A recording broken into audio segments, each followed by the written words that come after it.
그 사람을 믿지 마. 내 인생을 망칠 거야. 이 그녀의 목소리가 아직도 귓가에 맴돈다. 하지만 그날 나는 그 말을 웃어넘겼다. 지금 생각하면 그 순간이 모든 비극의 시작이었다. 첫 번째로 나는 그를 사랑했다고 믿었다. 김준호, 그 이름만으로도 가슴이 저렸다. 우리는 서울의 번화한 강남에서 만났다. 나는 평범한 회사원, 그는 야심찬 스타트업 CEO. 그의 미소는 도시의 네온사인처럼 화려했고 그의 약속은 한강의 물결처럼 부드러웠다. 영원히 함께할게. 그는 그렇게 속삭였다.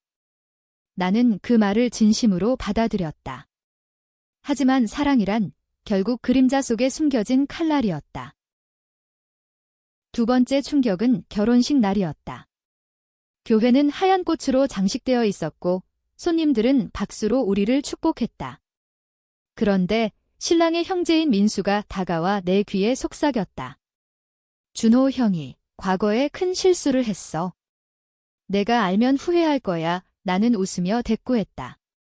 모든 사람이 과거가 있잖아. 하지만 그날 밤 호텔 스위트룸에서 준호가 잠든 사이 나는 그의 핸드폰을 훔쳐봤다. 메시지 하나가 눈에 띄었다. 오빠, 그 일은 영원히 비밀 지켜. 나 때문에 내가 대신 죄를 졌잖아. 발신자, 그의 전 여자친구, 지은. 그 메시지가 모든 것을 바꿨다. 지은은 준호의 대학 시절 연인이었다. 그들은 함께 사업을 시작했지만 실패했다. 그 실패의 대가는 컸다. 회사의 자금 유용으로 준호는 검찰의 조사를 받았다. 하지만 그는 무죄로 풀려났다. 왜? 지은이 모든 책임을 떠안았기 때문이다. 그녀는 자살 시도를 가장해 증거를 인멸하고 준호를 보호했다. 대신 그녀는 정신병원에 2년을 보냈고 출소 후에도 사회에서 버림받았다. 준호는 그 덕에 새 삶을 얻었다. 나와의 삶을. 나는 충격에 떨었다. 준호가 나에게 아무것도 말하지 않았다는 사실이 그는 나를 속였고 그 비밀은 그의 성공의 기반이었다. 하지만 더 끔찍한 것은 지은이 나에게 경고했던 그 여자라는 사실이었다. 우리는 우연히 카페에서 만났다. 그녀는 창백한 얼굴로 말했다. 준호를 피하세요. 그는 배신자예요. 나는 그녀를 미친 여자로 치부했다. 이제 보니 그녀는 진실을 아는 유일한 증인이었다. 다음 날 나는 준호에게 대질했다. 지은 씨 왜 숨겼어? 그의 얼굴이 창백해졌다. 그건 과거야. 왜 파헤치려 해? 그는 울먹였다. 내가 날 사랑한다면 잊어줘. 나는 망설였다. 사랑이란 때론 맹목이었다. 하지만 그날부터 내 마음속에 복수의 씨앗이 싹텄다. 나는 결심했다.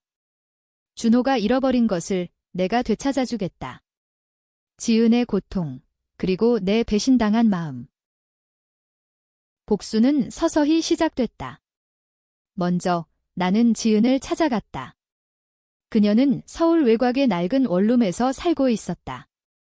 문을 열자 그녀의 눈은 텅 비어 있었다. 왜 왔어? 복수하려고 그녀가 물었다. 나는 고개를 저었다. 함께 하자. 그를 무너뜨리자 그녀는 웃었다. 그 웃음소리는 메아리처럼 공허했다. 너도 결국 똑같아질 거야. 복수는 사람을 갉아먹어. 우리는 계획을 세웠다. 준호의 회사는 핀테크 스타트업으로 최근 대형 투자 유치를 앞두고 있었다. 비밀은 그의 과거 범죄. 지은은 증거를 숨겨둔 USB를 가지고 있었다. 회사 자금 세탁 증거, 그리고 그녀가 대신한 고백서. 하지만 단순히 폭로하면 나도 엮일 턱. 준호는 나를 공모자로 몰아갈 테니까. 그래서 우리는 교묘한 게임을 시작했다. 나는 회사에서 준호의 비서를 가장해 내부 정보를 빼냈다. 지은은 온라인에서 익명으로 루머를 퍼뜨렸다. 첫 번째 타격은 투자 미팅 날이었다. 강남의 고급 호텔 컨퍼런스룸. 이 투자자들은 열광했다. 준호 대표의 비전은 혁신적입니다. 하지만 내 핸드폰에 도착한 익명 메시지, 김준호, 과거 사기 혐의자으로만이 소란스러워졌다. 준호의 얼굴이 일그러졌다. 그는 나를 보며 속삭였다. 너, 아니야. 나는 미소 지었다. 무슨 소리야, 오빠. 그날 밤, 그는 나를 붙잡았다. 왜 그래? 우리가 행복했잖아. 그의 눈에 눈물이 고였다. 나는 차갑게 말했다. 행복. 내가 지은 씨를 버린 그 행복. 그는 무릎 꿇었다. 미안해. 하지만 그녀는 선택한 거야. 나를 위해 그 말에 내 피가 끓었다. 선택. 그녀는 강요당한 거였다. 준호의 야망 때문에. 복수는 계속됐다. 두 번째는 언론 플레이. 지은이 기자에게 USB 일부를 넘겼다. 헤드라인, 스타트업 CEO의 숨겨진 과거, 자금 유용 의혹 주가는 폭락했다. 준호는 기자회견을 열었다. 모든 것은 오해야? 내 아내가 증언할 겁니다. 그는 나를 끌어들였다. 나는 무대에 섰다. 카메라 플래시가 터졌다. 제 남편은 무죄입니다. 나는 말했다. 하지만 내 눈빛은 다르었다. 청중들은 의심의 눈초리를 보냈다. 그 순간 나는 갈등했다. 정말로 그를 파괴할까? 그는 내 남편이었다. 밤마다 안아주던 그 팔, 하지만 지은의 상처, 그리고 내 배신감이 더 컸다. 넌 선택해야 해, 지은이 말했다. 사랑 아니면 정의. 세 번째 타격은 내부 배신. 나는 회사의 재무팀에 접근해 준호의 최근 거래를 조작했다. 작은 실수처럼 보이게. 세금 회피 의혹. 세무당국이 들이닥쳤다. 사무실은 아수라장. 직원들이 울부짖었다. 대표님, 어떻게? 준호는 나를 노려봤다. 너였어. 지은과 함께. 그가 마쳤다. 그는 지은을 찾아가 폭행했다. 경찰서에서 나는 그의 알리바이를 제공했다. 남편분은 스트레스 받으셨어요. 하지만 내 마음은 이미 멀어져 있었다. 복수는 이제 나 자신을 갉아먹었다. 잠은 오지 않았고 거울 속 내 얼굴은 낯설었다. 고조는 민수와의 만남이었다. 준호의 동생, 그는 모든 것을 알았다. 누나, 형을 용서해. 그는 변했어. 민수는 말했다. 카페에서 비가 쏟아지는 창가. 변했다고? 그는 여전히 거짓말쟁이야. 민수는 한숨을 쉬었다. 사실 나도 지은 씨를 사랑했어. 하지만 형 때문에 포기했지? 민수가 지은의 진짜 연인? 그는 준호를 보호하며 자신의 사랑을 희생했다. 이 레벌레이션이 나를 흔들었다. 복수는 누구를 위한가? 지은을 위해? 나를 위해? 아니면 이 가족 전체를 파괴하기 위해? 나는 결정했다. 마지막 카드. 준호의 투자자 파티. 그곳에서 모든 증거를 공개할 계획. 파티는 한강변 럭셔리 요트 위 샴페인 잔이 부딪히고 웃음소리가 퍼졌다. 준호는 나를 안고 속삭였다. 오늘 모든 게 끝나. 우리 다시 시작하자. 그의 눈은 애원했다. 나는 USB를 쥐었다. 지은의 메시지, 폭로해. 그게 정의야. 하지만 그 순간 민수가 다가왔다. 누나, 그만해. 지은 씨가 임신했어. 내 탓이 아니야? 하지만 이 복수가 아이를 망칠 거야. 이 충격. 지은의 아이. 민수의. 모든 것이 뒤집혔다. 준호는 알았을까? 그는 웃었다. 그래, 나도 알아. 그래서 더 미안해. 나는 무너졌다. 복수의 고통이 사랑의 잔재와 섞였다. 나는 USB를 강물에 던졌다. 끝이야. 하지만 준호가 말했다. 아니, 이제 시작이야. 내가 날 용서하면 요트의 갑판에서 바람이 불었다. 강물이 검은 파도를 일으키며 내 마음처럼 출렁였다. USB가 물속으로 가라앉는 순간 나는 자유로웠다. 아니, 착각이었다. 복수는 끝나지 않았다. 그것은 이제 내 안에서 영원히 살아 숨쉬는 괴물이 됐다. 준호는 나를 안았다. 그의 품은 따뜻했지만 그 안에 숨겨진 차가움이 느껴졌다. 고마워, 사랑. 이제 우리만의 삶, 그의 말은 달콤했다. 하지만 나는 알았다. 그는 여전히 비밀을 숨기고 있었다. 지은의 임신, 민수의 사랑. 그 모든 것이 그의 계획 속 일부일 수 있었다. 다음 날 아침 햇살이 커튼을 뚫고 들어왔다. 준호는 출근 준비를 하며 말했다. 오늘 회의 끝나면 여행 갈까? 제주도로. 유나는 고개를 끄덕였다. 좋아, 하지만 내 머릿속은 복잡했다. 지은에게 연락했다. USB 버렸어. 미안. 그녀의 답은 차가웠다. 바보 같아. 그게 내 선택이야. 하지만 나한테는 끝이 아니야. 지은은 움직였다. 그녀는 홀로 기자에게 남은 증거를 넘겼다. 뉴스, 김준호 CEO, 과거 사기 재수사 착수. 준호의 회사는 파탄났다. 그는 집으로 돌아와 소리쳤다. 너였어. 아니, 지은이지. 나는 침묵했다. 그는 나를 때리려다 멈췄다. 왜? 내가 뭐 잘못했어? 그 밤, 우리는 싸웠다. 너는 항상 나를 이용했어. 지은처럼 나는 울부짖었다. 그는 고백했다. 맞아. 나쁜 놈이야. 하지만 너를 사랑해. 진짜로. 그의 눈물은 진심처럼 보였다. 나는 흔들렸다.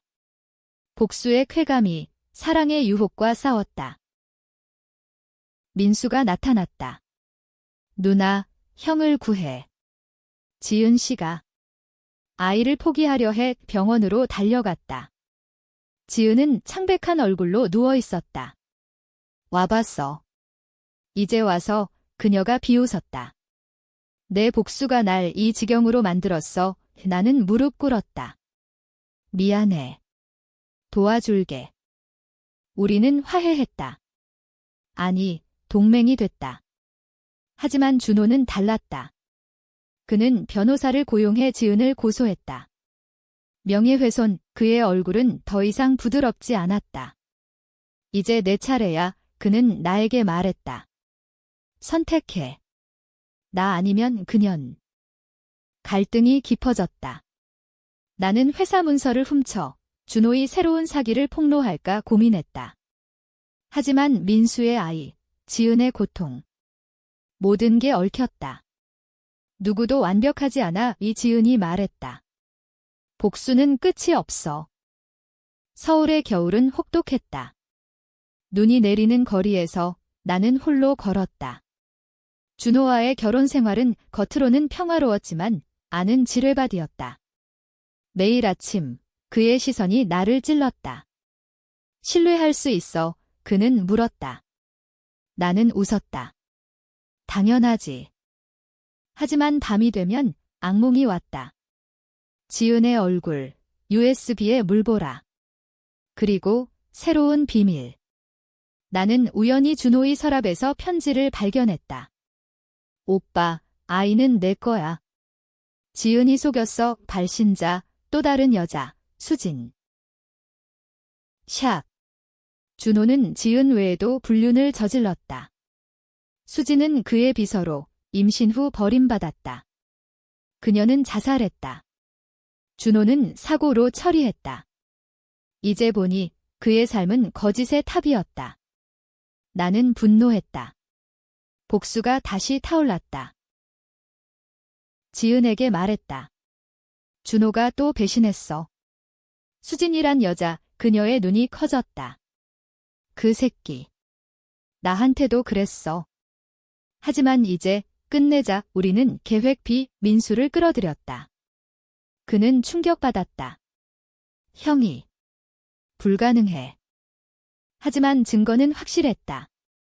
수진의 일기, 준호의 은행 거래. 우리는 익명으로 경찰에 제보했다. 준호는 체포됐다. 수갑찬 그의 모습이 TV에 나왔다. 아내여, 왜? 그의 외침이 생중계됐다.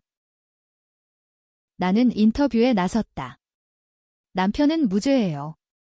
오해야. 하지만 내 목소리는 떨렸다. 시청자들은 분열됐다. 아내가 공모자? 피해자인가 가해자인가?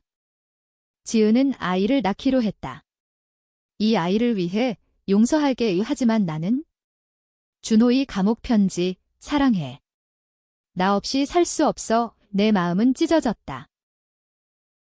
재판날, 법정은 10,000원이었다. 준호는 증언대에 섰다. 모든 건 지은의 복수야. 그녀가 날 미워해. 지은은 증인으로 불렸다. 그는 날 버렸어. 대신 죄를 지게 했어. 그녀의 목소리는 떨리지 않았다. 민수는 증언했다. 형은 나쁜 사람이 아니야? 하지만 실수했어.